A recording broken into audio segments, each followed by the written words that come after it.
அனைவருக்கும் வணக்கம். அதாவது இன்னைக்கு என்ன பேச போறோம்னா, திமுகவுடைய மாநில மாநாடு. இது வந்து 12வது மாநாடு. திருச்சி பக்கத்துல, திருச்சி அடுத்து கீரனூர் நடத்துறாங்க. இன்னைக்கு திருச்சியில பாத்தீங்கன்னா வெயிலே கிடையாது. ரொம்ப மேகமூட்டமா இருந்துச்சு. வெயில் இல்லாதனால மக்கள்லாம் கடும் அவதியில இருந்தாங்க. ஏன்னா வெயில் இல்ல, ஆனா மக்கள்லாம் எப்படி கடுமையான அவதியில இருந்தாங்கன்றதுதான் கேள்வியாகும் இல்லையா? என்ன அப்படின்னா, இந்த திமுக இப்ப கடைசி சின்ன சின்ன கூட்டங்கள் மாதிரி நடத்துனாங்க. தஞ்சாவூர் இந்த பக்கம்லாம் நடத்திட்டே வந்தாங்க. இது எல்லாத்துலயுமே சட்டத்துல இப்படி ஒரு இடம் இருக்கா என்னன்னு கூட தெரியல. ஏன்னா பொதுமக்களுடைய வரி பணத்துல ஓடுறதா இந்த பொது பயன்பாட்டுக்குள்ள போக்குவரத்து பேருந்துகள்லாம். மொத்த பேருந்தையும் திமுக தன்னுடைய மாநாட்டுக்கு பண்றது. அதனால மக்கள் வந்து கடுமையான அவதிக்கு உள்ளானாங்க இன்னைக்கு திருச்சி மக்கள். ஒரு மாநாடு எப்படி நடத்தணும், எப்படி வந்துட்டு போகணும் அப்படிங்கிறதுக்கு ஆக சிறந்த உதாரணமே நாம் தமிழர் கட்சி நடத்திய மாற்றத்தை விரும்பும் மக்களின் மாநாடு தான். ஒரு மாநாடு எப்படி நடந்துங்கிறத எல்லா கட்சியும் அந்த மாநாட்டுல இருந்தா கத்துக்கணும்.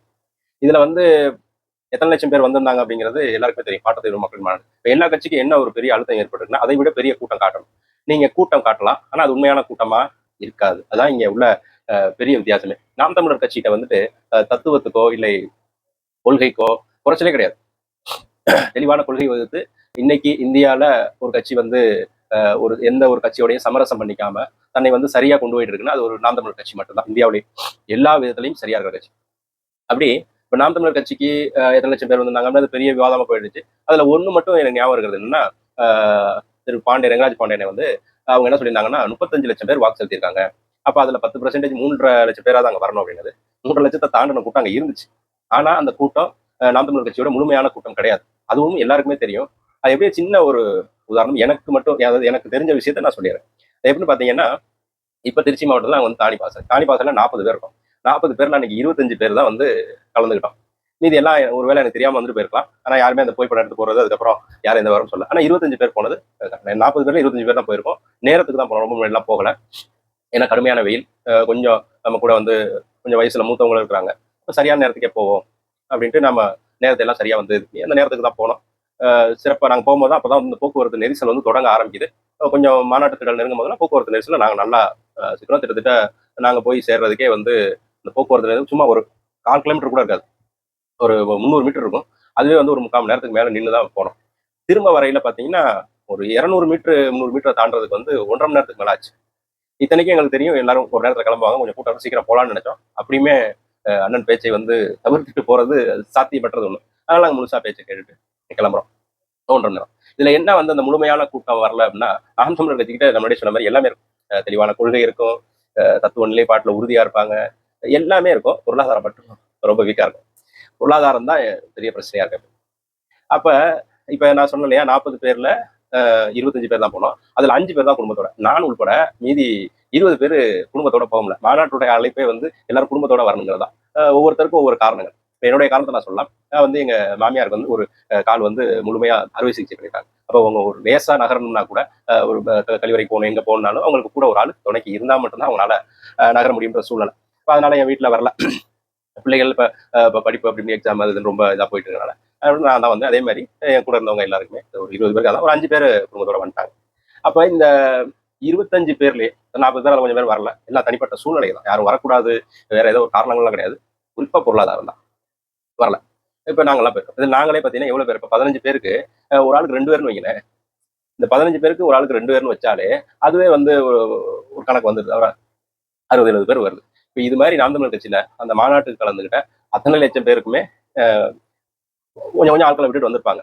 அதுல ஒரு 600 வாகனங்களுக்கு மேல மாநாட்டு திடலுக்கே வரல அப்படிங்கிறாங்க. அப்ப இன்னும் அது எவ்வளவு பெரிய கூட்டம் இருக்கும். பொருளாதார நெருக்கடினால பல ஊர்கள்ல இருந்து வராம இருந்திருப்பாங்க. ஏன்னா சொந்த காசு போட்டு தான் வரணும். நாம் தமிழர் கட்சி பொறுத்த வரைக்கும் காசு கொடுக்க மாட்டோம். எந்த ஒரு இதுக்கும் கொடுக்க மாட்டோம். இப்ப என்னன்னா அவங்கவுங்க சொந்த காசை போட்டு அந்த மாநாட்டை வந்து அவ்வளவு சிறப்பா வந்து வழிநடத்தாங்க.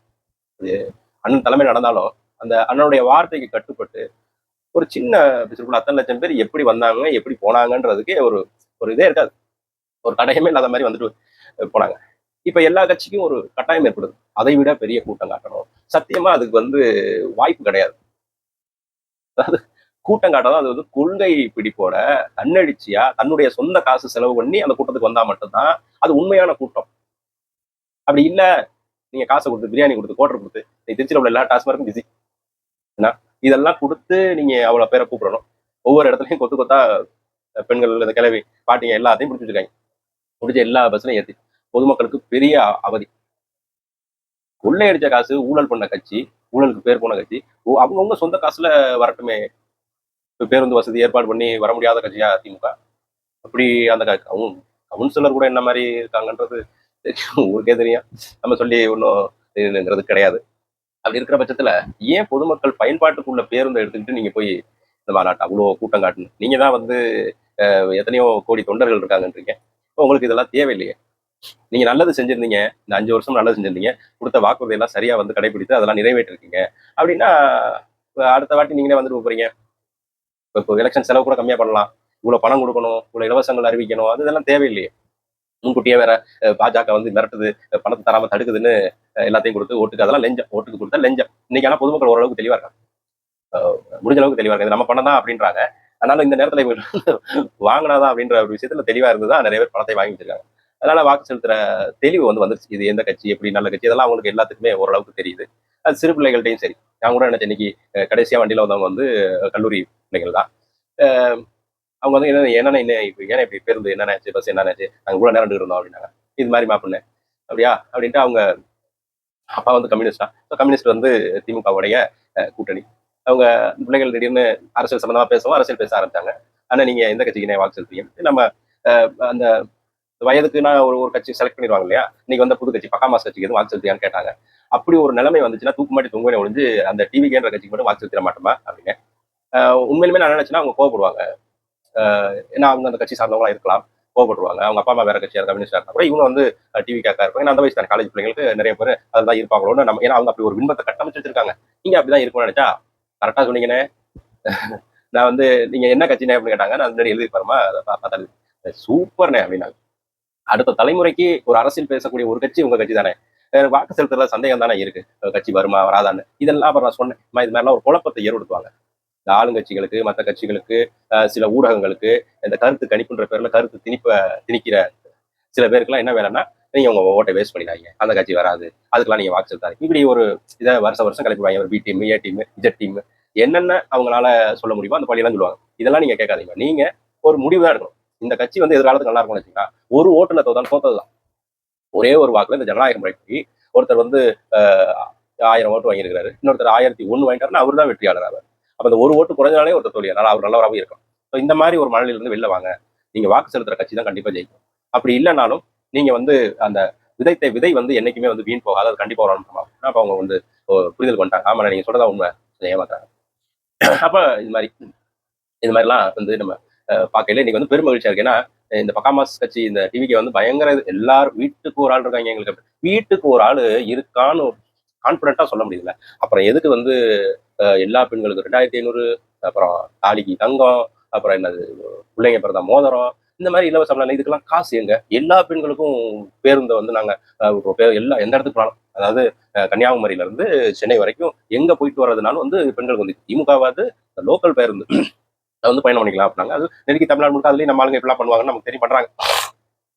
ஆனா இவங்க வந்து ஒட்டுமொத்தமா எங்க இருந்து எங்க வேணாலும் போறதுக்கு வந்து இலவசம். ஏற்கனவே வந்து ஒட்டுமொத்தமா இந்த பேருந்து இந்த கழகம், இந்த போக்குவரத்து கழகம் வந்து பயங்கர லாஸ்ல இருக்கு. அவங்க சம்பளம் எப்படி போடுறாங்க என்ன எதுன்னு தெரியல. அவங்களுக்கு நிலுவைத் தொகை இன்னும் கொடுக்கப்படல. வருஷ வருஷம் போராட்டங்கள் நடந்துருக்கு. வருஷ வருஷம் இல்ல, எப்பெல்லாம் முடியுமோ போராடிட்டே இருக்கிறாங்க. இந்த மாதிரி ஒரு இது இருக்கு இல்ல, இவருக்கு இதெல்லாம் பத்தி தெரியுமா? அப்புறம் 6 கேஸ் சிலிண்டர் ஏற்கனவே 3க்கே வழி இல்லாம இருக்கு, கொடுத்த வாக்குறுதி நிறைவேறல.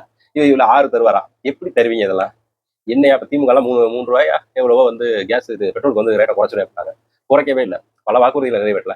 இப்ப அந்த இந்த விஜய்க்கு என்ன ஆகும்னா, கொஞ்சோண்டு நாம் தமிழ் வந்து திருடணும், கொஞ்சம் திமுக வந்து திருடணும், கொஞ்சம் அதிமுக வந்து திருடணும், எல்லாத்தையும் திருடி ஒரு கூட்டு கலவையா வச்சு அடிச்சு நம்ம வந்துடலாம் பெரிய நினைப்பு. இப்ப அது வர முடியாதுன்னு தெரிஞ்சிருச்சு. தொடர்ச்சியா வந்து பல அழுத்தங்கள் என்ன, முதல் கரூர்ல தொடங்கிச்சு, சனி அங்கனே தொடங்கிடுச்சு. அன்னைக்கு விட்டுட்டு போயிடலாம், அது நமக்கு ஒத்து வராதுன்னு. ஏன்னா நான் உண்மையை சொல்றேன், அண்ணன் சீமானை வந்து அவங்க மனதை வந்து காயப்படுத்துறாங்க இல்லையா, எவனுமே நல்லா இருந்தது உண்மை, சத்தியமான உண்மை இது. ஏன்னா ஒருத்த வந்து சத்தியத்தின் வழி பயணிக்கிறப்ப இன்னும் அவங்க கூட பயணிக்கணும், நல்லா போயிடணும். அப்ப அவங்களுடைய அனுபவத்துல சரி தம்பி அரசியல் வராதுன்ற ஒரு காரணத்துக்காக அவருடைய அனுபவத்தை பகிராரு. அப்பா இது அரசியலுங்கிறது வந்து ஏதோ கொஞ்சம் விளையாடுற மீன்கள் மட்டும் இருக்காது, முதலைகளும் இருக்க முடியாது. முதல் மாநாட்டிலே அதை கொண்டு போய் நம்மளை பயமுறுத்துறாங்க. இப்ப தெரியுதா இல்லையா? நாளைக்கு வேற சிபிஐ, எது எப்படியா இருந்தாலும் இதுல என்டிஏ கூட்டணிக்குள்ள நுழைக்கிறதுக்கு சில மூச்சுகள் நடக்கும், சில பேச்சுகள் நடக்கும். விஜய்க்கு வந்து எந்த கொள்கையும் கிடையாது, கோட்பாடும் கிடையாது. நாளைக்கு வேற மாதிரி பேசலாம். அந்த அந்த பேச்சை நம்புறதுக்கு இன்னும் கொஞ்சம் கூட்டம் அங்க இருக்கு. அந்த அந்த கூட்டம் எது செஞ்சாலும் என்ன பண்ணாலும் நம்பும். அப்படி ஒரு ஒரு கேடுகட்ட கூட்டம் தான். அது தமிழ்நாட்டுக்கு தேவையற்ற கூட்டம் மாதிரி இருக்கு. எல்லாம் சொல்றதுக்கு மனசு இல்ல. ஆனா ஒரு ஒரு திரைப்பட கலைஞரை வந்து கலைஞனா பார்த்து கொண்டாடுறதுல எந்த பிரச்சனையுமே கிடையாது. ஆனா அந்த அந்த ஒரு போலியான கதாபாத்திரத்தை உண்மைன்னு நினைச்சு அது அப்படியே எல்லாத்தையும் நடத்திடுவாரு. இவர் வந்தாலே ஒட்டுமொத்தமா மாறிடும் அப்படின்றதுல அந்த கூட்டமே வேற ஒரு உலகத்துல இருக்கு. அவங்களுக்கு அரசியல்னாலே என்னன்னு தெரியல. அரசியல்னா என்னன்னு தெரியாம ஒரு 50 வருஷமா இந்த திராவிட கட்சிகள் வந்து ரொம்ப தெளிவா பார்த்துட்டாங்க. ஏன்னா இவங்க அரசியல் விழிப்புணர்வு வந்துட்டாலோ, இல்ல கல்வியில வந்து சரியா சமமா எல்லாருக்கும் கொடுத்து எல்லாரும் மேம்பட்டுட்டாலோ, இவன் நம்ம பேச்சை கேட்க மாட்டான், நமக்கு அடிமையா இருக்க மாட்டான், 100 200 கொடுத்து கூட்டத்தை கூட்ட முடியாது அப்படின்னு ரொம்ப வருஷமே திட்டம் போட்டு சரியா தான் வேலை செய்றாங்க.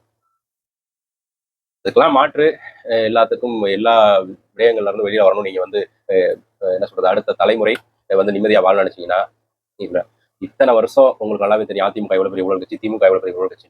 அதை விட 3 மடங்கு 4 மடங்கு இல்ல எத்தனை மடங்கு வேணாலும் நீங்க வச்சுக்கலாம். இந்த டிவிக்கே ரொம்ப ஆபத்தான கட்சி. அதை மட்டும் மனசுல வச்சுக்கிட்டு நான் சொல்லுவேன், நாம் தமிழர் கட்சிக்கு வாக்கு செலுத்துங்க. நான் வாக்கு செலுத்துறது தயவு செஞ்சு கொஞ்சம் யோசனை பண்ணுங்க. எல்லா கட்சியோடையும் அந்த இலவசத்தை நம்பி மட்டும் போயிடாங்க. அது இலவசம் வந்து ஆபத்தானது. அந்த காசு எங்க இருந்து வருது அப்படின்ற கேள்வி மட்டும் உங்களுக்கு இருந்தா போதும். அடுத்த தலைமுறை நிம்மதியா வாழும். இதான் நமக்கு வந்து என்ன சொல்றது, என்னுடைய கோரிக்கை. அவ்வளவுதான்.